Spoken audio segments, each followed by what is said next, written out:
Hey, this is Scott Townsend, and I'm glad to announce that we've got 2 new subscribers to the show, Pop's Daylight Donuts and Castafly Outdoor Adventures. The first one, Pop's Daylight Donuts, man, they've got the best tasting donuts, sausage wraps, pastries in Northeast Oklahoma. And also, if you'll tell the staff there, hey, Scott Townsend said to give me a large spicy pig, they'll give you a free large spicy sausage wrap. But you have to tell them Scott Townsend sent you. So tell them, hey, Scott Townsend told me to tell you to give me a large spicy pig. So there's the offer. There's the call to action. So go to Pop's Daylight Donuts. Say hi to Mark for me. And go to Pop's Daylight Donuts and get you some. The other sponsor is Castafly Outdoor Adventures. Adventure. That's where it begins. We look to create and document our moments in time while embracing the majestic wonder and beauty of the great outdoors. Our quest is to explore the back roads of the Ozarks, camping, fishing, and just getting lost. Refresh your spirit and join us on our next adventure. Paul and his crew invite you to subscribe to the Castafly Outdoor Adventures YouTube channel.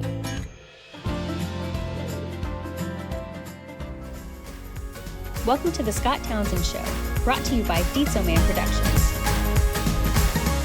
Hey, this is Scott Townsend. Thanks for joining the Scott Townsend Show. And today I have with me special guest Adam Bush. Adam is a writer in Tulsa, Oklahoma. He started his writing career at Church on the Move, and he's since formed the Ambush Group, which is an awesome name, I think, Ambush. It's a production company trying to coming up with television film ideas. He sold his first intellectual property in 2018 to Yippee TV for Pete and Penelope, the kids' TV show. And also in 2018, so 2018 was busy for Adam, he won the Mike Burbiglia's Pound Burbigs Understudy Contest. He and 2 others went to New York and performed with Mike Birbiglia and kind of started his stand-up career as if he didn't have anything else to do. He's married, has a beautiful wife, DyAna, and a beautiful baby, Luna Joe. Life is good for Adam. Adam, welcome to the show. Hey, thanks for having me on. I'm glad to be here. So this is a subject that's near and dear to my heart, and that is, it's not near and dear, it's just something I really enjoy. I grew up in a family that would sit around and tell stories after dinner, and it seemed as if we were trying to make each other laugh. And my cousins also, and I like to tell people that we just grew up laughing. It wasn't as simplistic as that, but it's almost true. So storytelling, joke telling, trying to make people laugh, to me is a fine art. It's the best gift you can give anybody, and you're doing it. So I want to pick your brain, spend some time talking about your role in storytelling, joke writing, trying to make people laugh. It's a scary business, you know. It's you put yourself. I'm gonna quit talking here. So let me just say this. I'm gonna quit talking, and this time is the Adam Bush show. So no, you're the celebrity. I'm here for the conversation too. This is your time. This is all about Adam. So Adam, first question I have here, and if you see me looking over to the side, I'm not being disrespectful. I just have a lot of questions here that I've written down. If I see you look to the side one more time, yeah, I'm out. What did you have for breakfast? Oh, I don't eat breakfast. I had a cup of coffee. The last thing I want to do when I wake up in the morning is put food in my stomach. Unfortunately, the last thing I want to do in the day is also put food in my stomach. So, which probably is the exact opposite of what a doctor would have you say. Right. Yeah, I can't. I've always been a kind of a late worker, and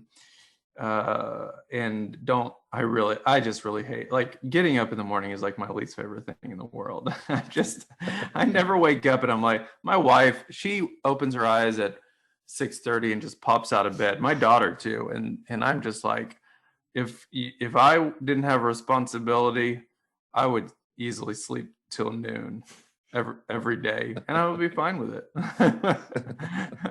Yeah, I don't know. I've just always been. I've always gotten a little bit more momentum with work.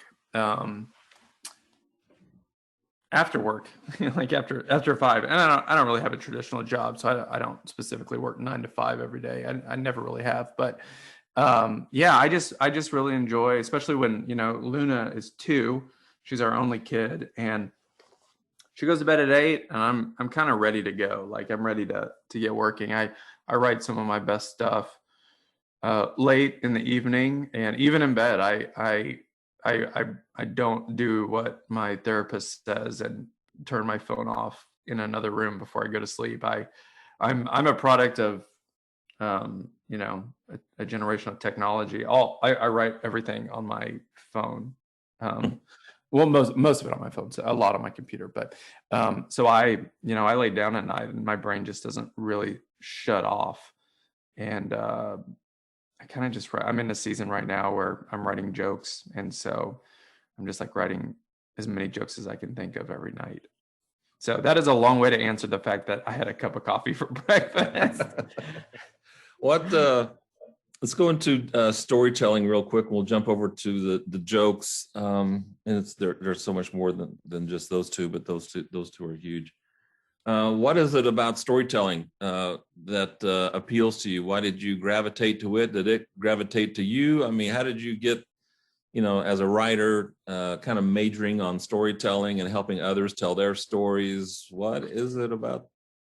Why weren't you a bricklayer or a ditch digger I don't know, man. That probably would be easier to. And I do like working with my hands. I built this house that we're in right now, or I should say I gutted it and kind of rebuilt it. But to answer the first question about whether it found me or I found it, I think it's a little bit of both. My father growing up was he was a storyteller. He was a pastor and a minister, a traveling minister for years. And I mean, if you know anything about the Bible, it's a book chock full of stories, poems, a lot of linear narrative, and especially in the line of work that he was in with preaching, and he taught kids for years. Storytelling is just a natural byproduct of holding a kid's attention.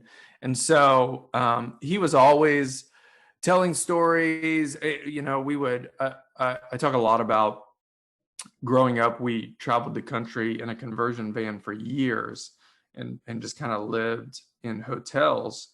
And every time we were in California, he'd save up his per diem and we'd hit Disneyland or down in Florida or Six Flags, or, I can remember multiple times me getting up for school and him being like, we're not going to school today. We're going to go to the movies. And that was a big deal for us because we grew up in a really small town, or I grew up in a really small town in Louisiana, and the closest theater was about 30. Where in Louisiana?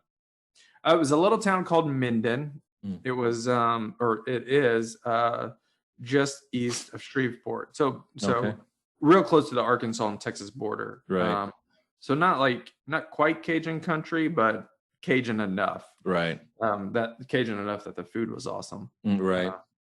Yeah. So, that part of it was just kind of always ingrained in me. And then when after I got out of Bible college, I started working at a church, and I just kind of did the same thing. I was teaching kids at the time, and stories just sort of came naturally. And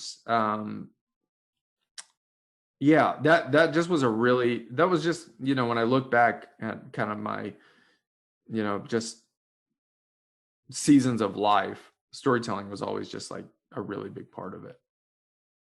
Grew up hearing stories probably all the time.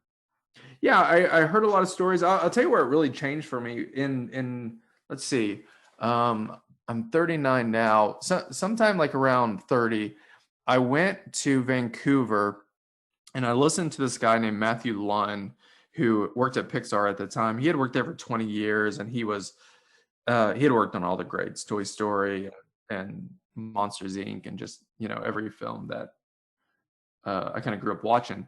And he laid out some rules, and it was kind of the first time that I realized, like, oh, this isn't just, I mean, I am naturally gifted at telling stories and writing, but there are rules to follow that or tried and true. Yeah, especially in like classical narrative storytelling. And so learning those rules, first, that kind of began my formal education in when it came to writing and storytelling, and helped me tremendously in writing. You interviewed him on your podcast, if I'm not mistaken. I did. And what I have found has been really cool. Matthew and I are friends now, and we work together. But what I have found is story guys like hanging around with other storytellers. I mean, it's the same thing with comics. You right. know, I guess it's the same thing with every profession. Right. Doctors probably enjoy talking doctor stuff with doctors. I don't know. So beginning to understand the rules of storytelling helped me understand what I was doing. So now when somebody laughs at a joke, I'm like, I understand the concept, or you kind of know why. Yeah. There's this comedian I love named Gary Goldman, who has this great stand-up special about suffering from depression, which doesn't, on the surface sound very funny, but it's one of the funniest things I've ever heard. Huh. And I like, he says, comedy and writing, it is a lot of mathematics, figuring out what the formula is, the rule of threes, and that's a big one, something normal, surprise. I mean, that's pretty, right. That goes back to like Mary Tyler Moore and Dick Van Dyke Show. So, and that's, I would say, like, I feel like most people who are passionate about their career, at some point, there's this moment where just kind of unlock, like you kind of unlock a part you didn't understand. For me, back then, that was pretty pivotal for me. Andrew Stanton said, storytelling is joke telling. Would you agree with that? Yeah, I think so. When I heard him say that, I wasn't, I wrote comedy within just stories that I was telling or narratives, but I wasn't specifically a stand-up comic. So that's interesting. Okay. So yeah, I'm thinking about it right now, putting them together, but with comedy, it's not always like this, but for the most part, you have a setup and some sort of exposition, and then a punchline, which is, kind of a misdirection. And, just even in just classical storytelling, like the movies that we love have a plot twist. They have a surprise. I wasn't expecting that, which I'm finding the older I get, the less that's happening. Not that people aren't doing it, but just like you're just experiencing, the same surprises, I think that's a really good way to look at it. I have to think about that a little bit more. As a joke teller, if you were to, what would you say your style is? Are you a Henny Youngman, Take My Wife, Please? Are you a Jack Benny? Are you I know Mike Birbiglia is big there.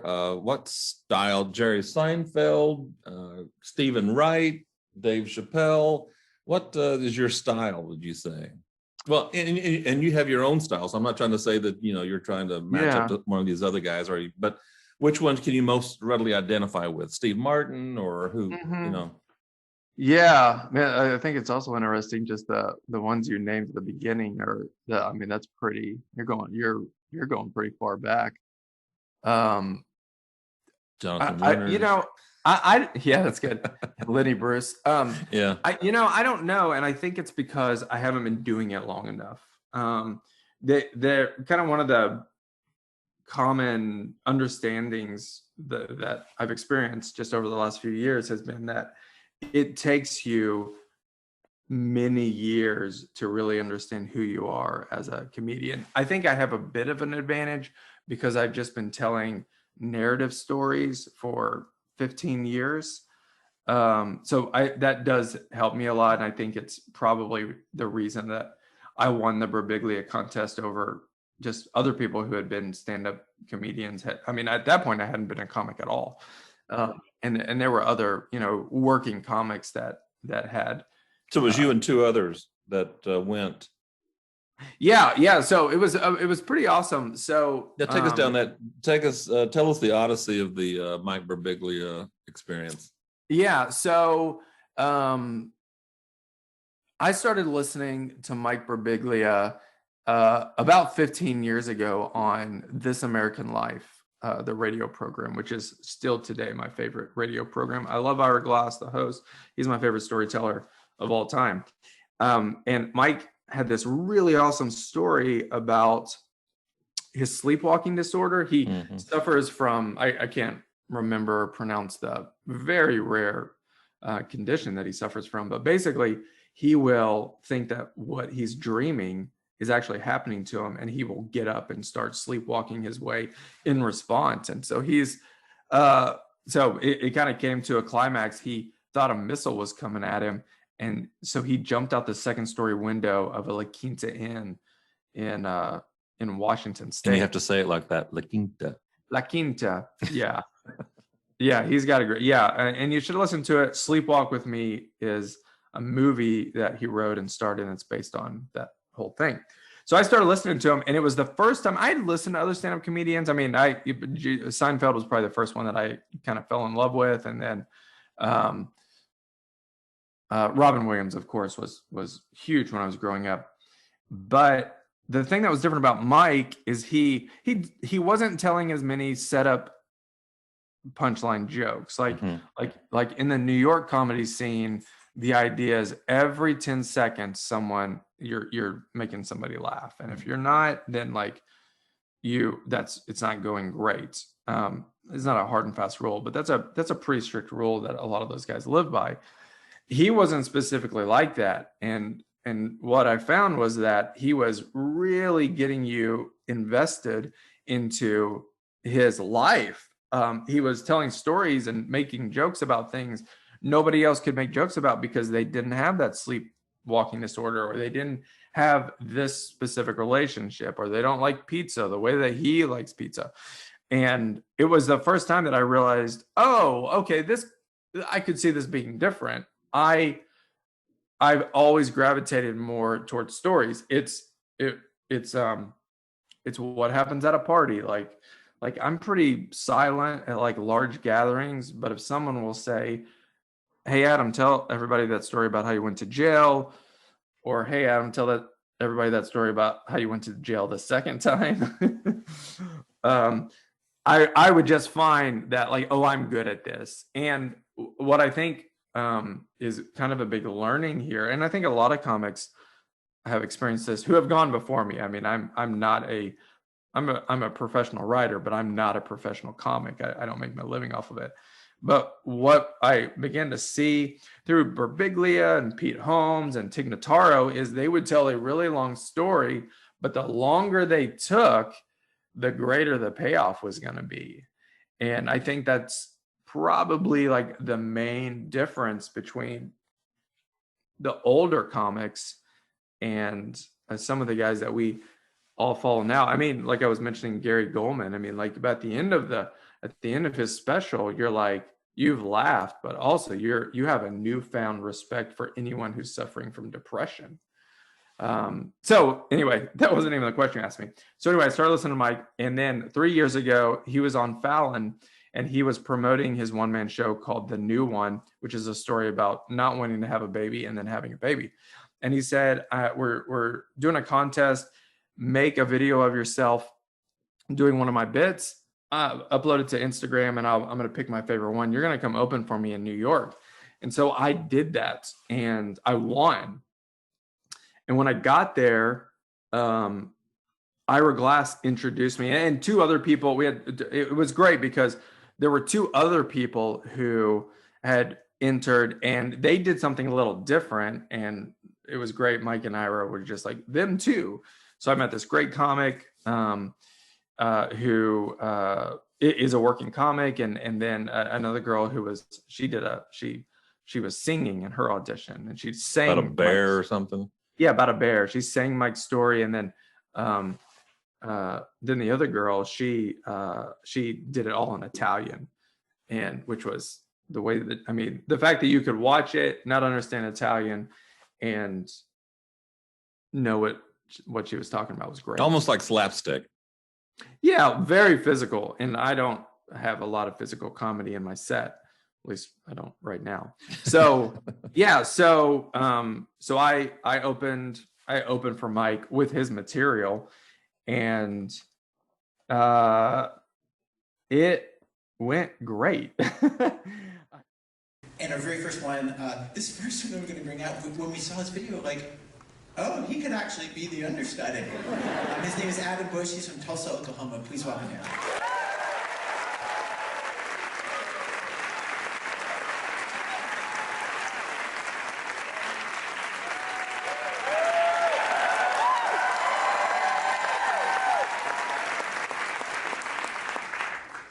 So it's 5 o'clock in the morning. I go to the airport, I take my boarding pass up to the TSA agent. He looks at it and goes, "Isn't it your gate?" Like, I guess they changed the gate, but the way he said it was like I had something to do with the decision. So I'm like, "Where is my gate?" He says, "It's in another terminal. You're gonna have to take a tram." So I grab my roller suitcase, start heading that way, and I hear him behind go, "You better run!" Like, I guess I'm running late, so I start running through the airport, and I hate running. Like, this is me running. Not good at it. My roller suitcase, it doesn't like running either. It's like, I don't want to run. I have wheels. I'm like, I don't want to run either, but this is what we have to do. I'll tell you what, later when we get to the hotel, I'll roll you around in circles for a couple of hours.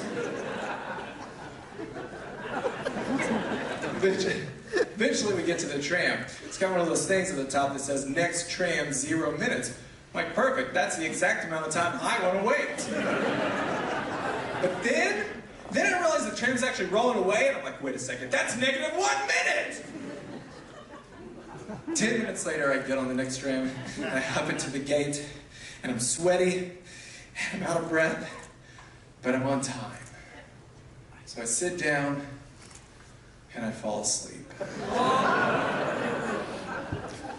And I wake up to the boarding door closing. And I am on the sad side of the door. The happy side is the side with the plane. The pilots. I remember thinking, I talk about this a little bit in my set, that I was assuming that, because it was on Broadway, it's a big deal to go see a Broadway show for anybody.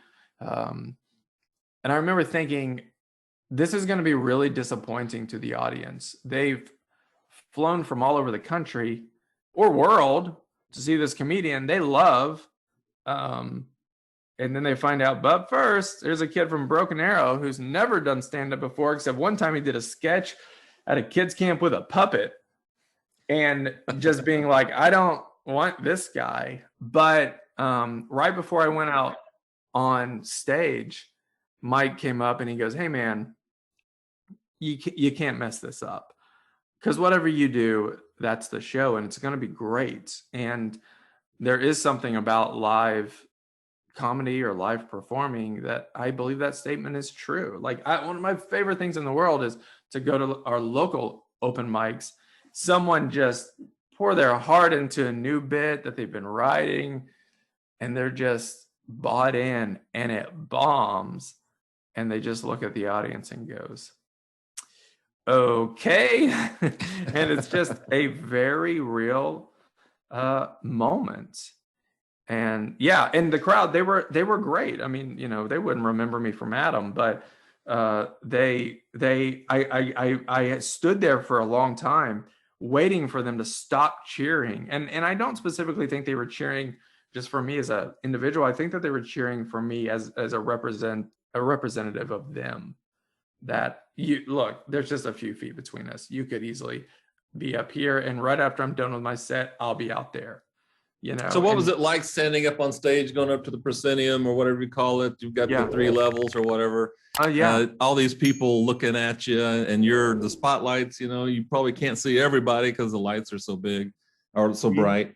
What was that? Did you have a moment to take it all in, or did you just get in and get out?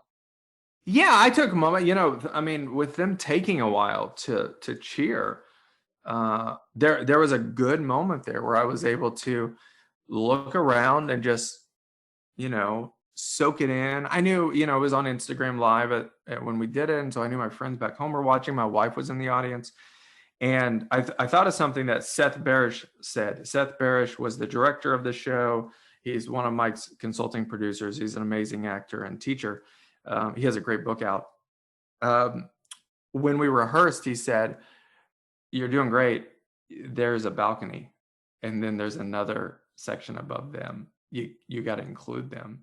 And so I've only, I mean, seriously, up until that point, I had only ever performed at a church, and the majority of churches are right there, just kind of like just kind of right in front of you. And so to look up and way back, is a pretty amazing Broadway-esque New York experience, that because it's so high, it's very thin, like the very narrow auditorium. And so you really can feel, there's 1,100 people there, it can feel intimate, which, you know, you don't always get at church. Yeah. Did I answer your question? I don't know that I did. Just letting the silence here. My favorite quote for this, that I hang this podcast on, is Robert Mitchum said in one of his movies, it's Out on the Plane or something like that. He said, "I never learned anything by hearing myself talk." So I'm just letting you go. I'm just. I mean, to be able to say that I performed on Broadway, not a dream of mine. Probably, you know, depending on, you know, what I do in the future, it's a very high chance I'll never perform on Broadway again. So I can definitely relate to that. I think this is important, and you know, especially I am passionate about comedy, but I'm specifically passionate about moving people with stories. And so whether it's through my personal faith, or just allowing someone to understand, like, yeah, me too. Okay, so I'm not alone. Comedy started out. So when I got back from doing the show, I was like, you know, I think I would enjoy attempting to write my own material. And so I, you know, I just took, I mean, if it wasn't for Mike, I wouldn't really have specifically, like, he and I have a lot in common. But we both had cancer. We both grew up Christian. He grew up Catholic. We both are, you know, middle-aged white men. We both have a daughter about the same age. His daughter's name is Una. My daughter's name is Luna. And so having someone to go before you and be like, oh, okay, I could kind of do that, gave me some confidence to just start writing my own material and doing open mics. My goal wasn't to be a comic, and I don't know if that's my goal now. I love doing it, but my goal was to become a better writer. And I thought, I've worked in the church world in some capacity for the better part of my adult life.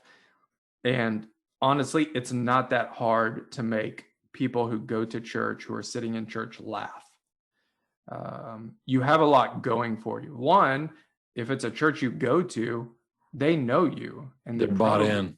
Yeah, they probably like you. I mean, think about how many pastors have preached the message and made a joke that's terrible, and it's just like joke of the year to, you know, everybody in the audience. Right. There is something to be said for just like preparing the audience being prepared for comedy. I thought, if I can write material for a crowd that doesn't know me and maybe doesn't like me and are just drunk off their butts, you can still win them over. Yeah, if I can do that, that'd be a pretty amazing accomplishment, I think. And so that was always the goal with doing stand-up, is to learn those rules and just use them within the other storytelling that I do. Talk about economy. I think this is my I'll throw this at you and see what you think. My personal opinion, and this is your show, not mine. My personal opinion is, from an economic standpoint, economy is the best way to tell a story. If there's wasted words, if there's, for example, the story that's attributed to Ernest Hemingway about the shortest sentence. Yeah. Baby shoes for sale, never worn. It evokes a lot of emotion very quickly. I forgot about that baby shoes joke. That's really funny. But yeah, I think I know what you're saying, but go ahead. And so in joke telling, two guys are walking down the sidewalk and they see this dog. He's licking himself, and one guy looks at the other and says, man, I wish I could do that. He said, I would recommend you pet him first. That's really funny. Yeah, so you're the question you're asking, it's funny. Where does economy? Yeah, where does economy fit into all? Economy. Yeah. I think it's again, take it with a grain of salt. But I think this is true about just narrative writing, which I probably feel more comfortable even feeling like I have any sort of understanding, because I've been doing that for so long and sold a television show. I love this story that I heard from my buddy. I used to play in bands, and we'd, all the band people would hang out. And my buddy Bryce told me that someone had told him once, who had made a bunch of records, learn the rules of musicianship and recording. And then once you learn them, you can begin to bend and break them. And I honestly, I heard that. I heard him say that 25 years ago.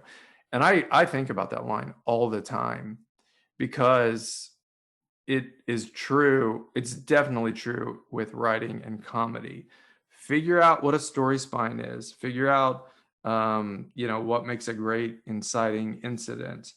And then after you have an understanding, bend some of the rules and see what you can do that's different. I think that's true of comedy. When I heard Tig Notaro say one time, she said she doesn't really write, at a desk. She writes on stage. A lot of comics say that, actually. And she was talking about this story that she told, that when it started, it was 17 minutes long and just not very funny.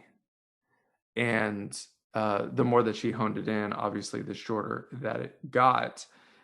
I think a lot of comics would say, don't use 7 words when 5 will do. I think that's a quote from Ocean's 11, from Matt Damon's character. And I think it's true. The best joke that I feel like I have ever written in that vein is, my favorite movie is Finding Nemo, because I like it when the title of the movie is also the end of the movie. There aren't any extra words in that joke. But I think what feels different among comics that I listen to now is they're okay with putting more words back in if it helps you understand the story better. Mike Burbiglia, he has a great podcast called Working It Out, where he interviews other comedians. And I just before this podcast, I was listening to him interview Gary Goldman. And Gary said, I like to take a premise, work on a joke, get it to as few words as possible, and then try to add back as many words as I can without any of those words being what's it called? So dumb. What is the speed bump? Without any of those words being a speed bump to get you to the destination. To the punchline. So it's incredibly important. I mean, I got it right here. If you so this is Seinfeld's new book. No, yeah, I was looking for. I've got that book. I can't find it, and I was going to bring it up. So thanks. I think you asked me about it on Instagram. This book is for the most part only his jokes just written out for 4 decades, I think. Yeah. And I was amazed at how short some of them are. I mean, just like I mean, the thing about jokes that I'm learning is, if it's a gift that you had to work really, really hard for. And so if you come up with like, if I ever heard someone saying that Finding Nemo joke, I would just be like, dude, you stole money from me. because it's that difficult, and there's that much artistry. It takes that much time to write a joke. Yeah, but we started off talking economy, didn't we? Isn't Right. that what it was? Right. I don't remember. Yeah, I don't remember what the second part of your question was. If I told you be brave enough to suck at something new, what does that mean to you?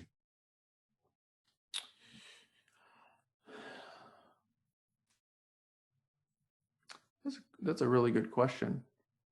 Be brave enough to suck at something new.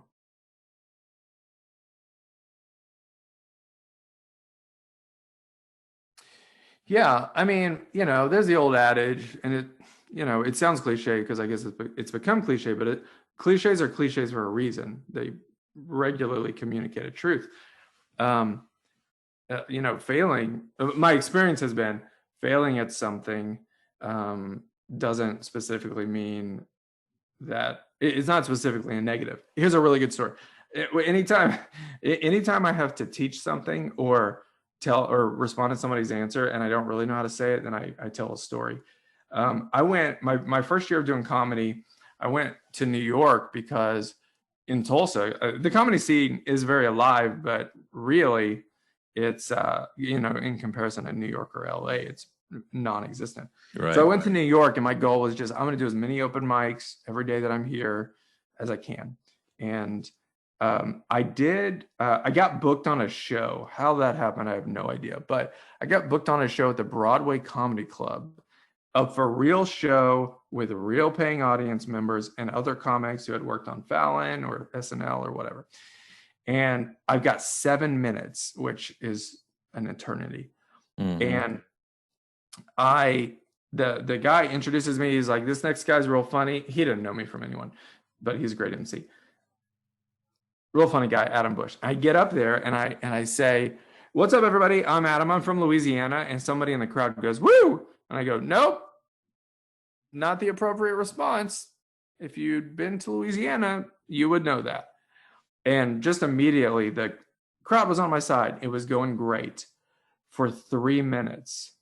And then I started telling a lot of jokes about growing up in Louisiana. And I lost the crowd, and I never got them back. Super bomb. And such a weird thing, bomb for half a set. And my buddy said, they don't know anything about Louisiana. You've got a geographical problem here. If you had said New Jersey or Massachusetts, I don't know anything about those states, but something about a state that they would think just, oh yeah, like an Arkansas right. joke for Tulsa people. That was a huge learning for me. And I'm so thankful that I bombed, because now I won't make that mistake again. So, failure it plays a huge part in your success. So embracing the suck. Be brave enough to suck at something new. Tell me about Mike. Mike said something to you as you went on stage there in New York before you went on. What did he say? Yeah. So right before I went on, he just rolled by and said, hey, just so you know, you can't mess this up, because whatever you do out there, that's the show, and it's going to be great. I do have this funny part of my bit. I think it's funny. We'll see how it goes. But, in my mind, I was thinking, that's not how performing works, Mike Birbiglia. If I get out there and suck it up, nobody's going to be like, man, that guy was awful. But that's the show. It was great. But you can understand, I mean, for one, the encouragement, but then two, there is a truth to just that live element, being in the room, experiencing something like that happening. It's authentic. I love authenticity. I really got into all of this just to be an authentic individual that could help people realize they're not alone, and I think that was a pretty good example of how that works. In your blog post, in your blog, you wrote a post about the encouragement being the MVP at that night. Yeah. During that night, I thought that was really amazing and really great for them. They know what you're going through, and they know, you and the two, and there was two ladies there also. Yep. And they were just spurring you on and encouraging you, and that's just really so cool. I think it speaks to people who have similar passions understanding what you're doing. It's unfair to encouragement can come from anywhere, but to, for me to tell someone in Tulsa, Oklahoma that like, yeah, I'm going to make a television show for kids and I'm going to sell it to a network, it's just kind of like, this isn't my world. Okay, if you say so. So and being with Mike and Ira and Seth, this is their world. They see the end line, and I'm terrible. I don't know anything about sports. What would that be? The end zone. They see where you're going, and so it's probably easier to help cheer them on because it's their thing too. Right. You think pain has a lot to do with comedy? Oh my word. Yes. Yes, which is unfortunate for me because if you follow the Enneagram, I'm a 7. 7s are called the enthusiast. And one of the things about a 7 is I will avoid pain at all costs. So it's the reason that, I've done so many drug related stories of people getting clean. The common denominator in maybe 100% of the situations is I just couldn't deal with the pain.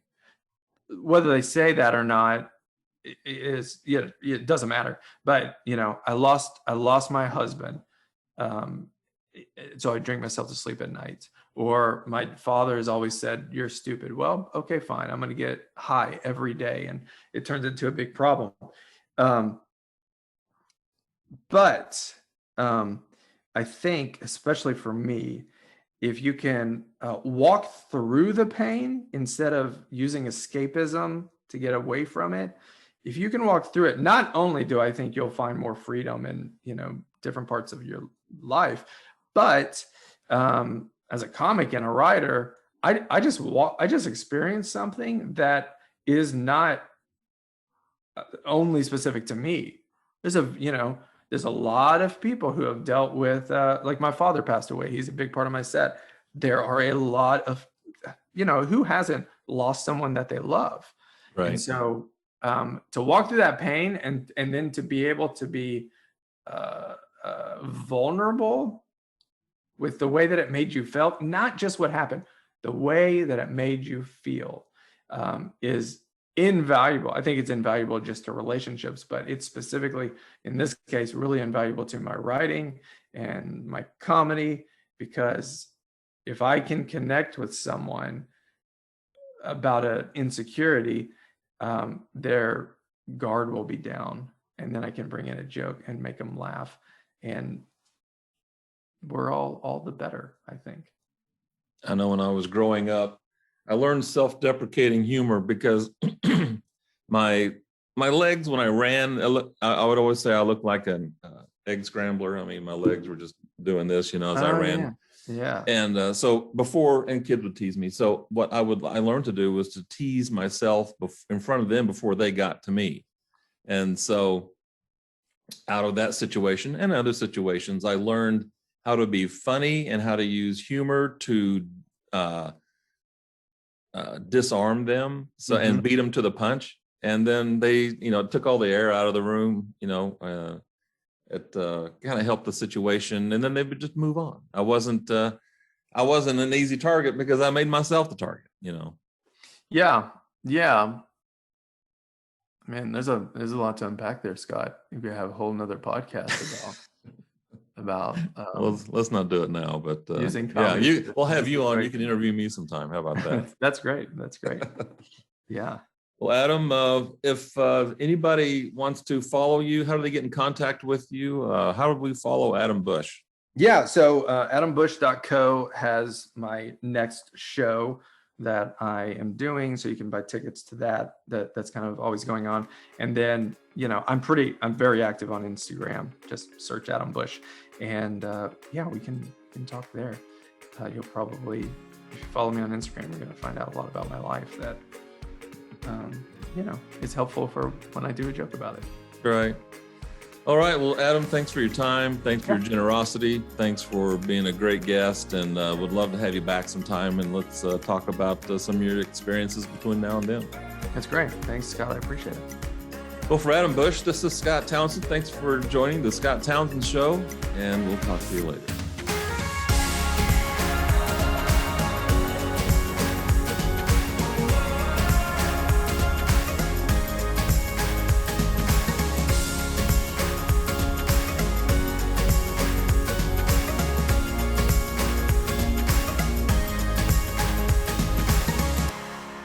The Scott Townsend Show is a Deetso Man production. For more episodes, visit the Scott Townsend Show YouTube channel, listen on Apple Podcasts, or wherever you listen to your favorite shows.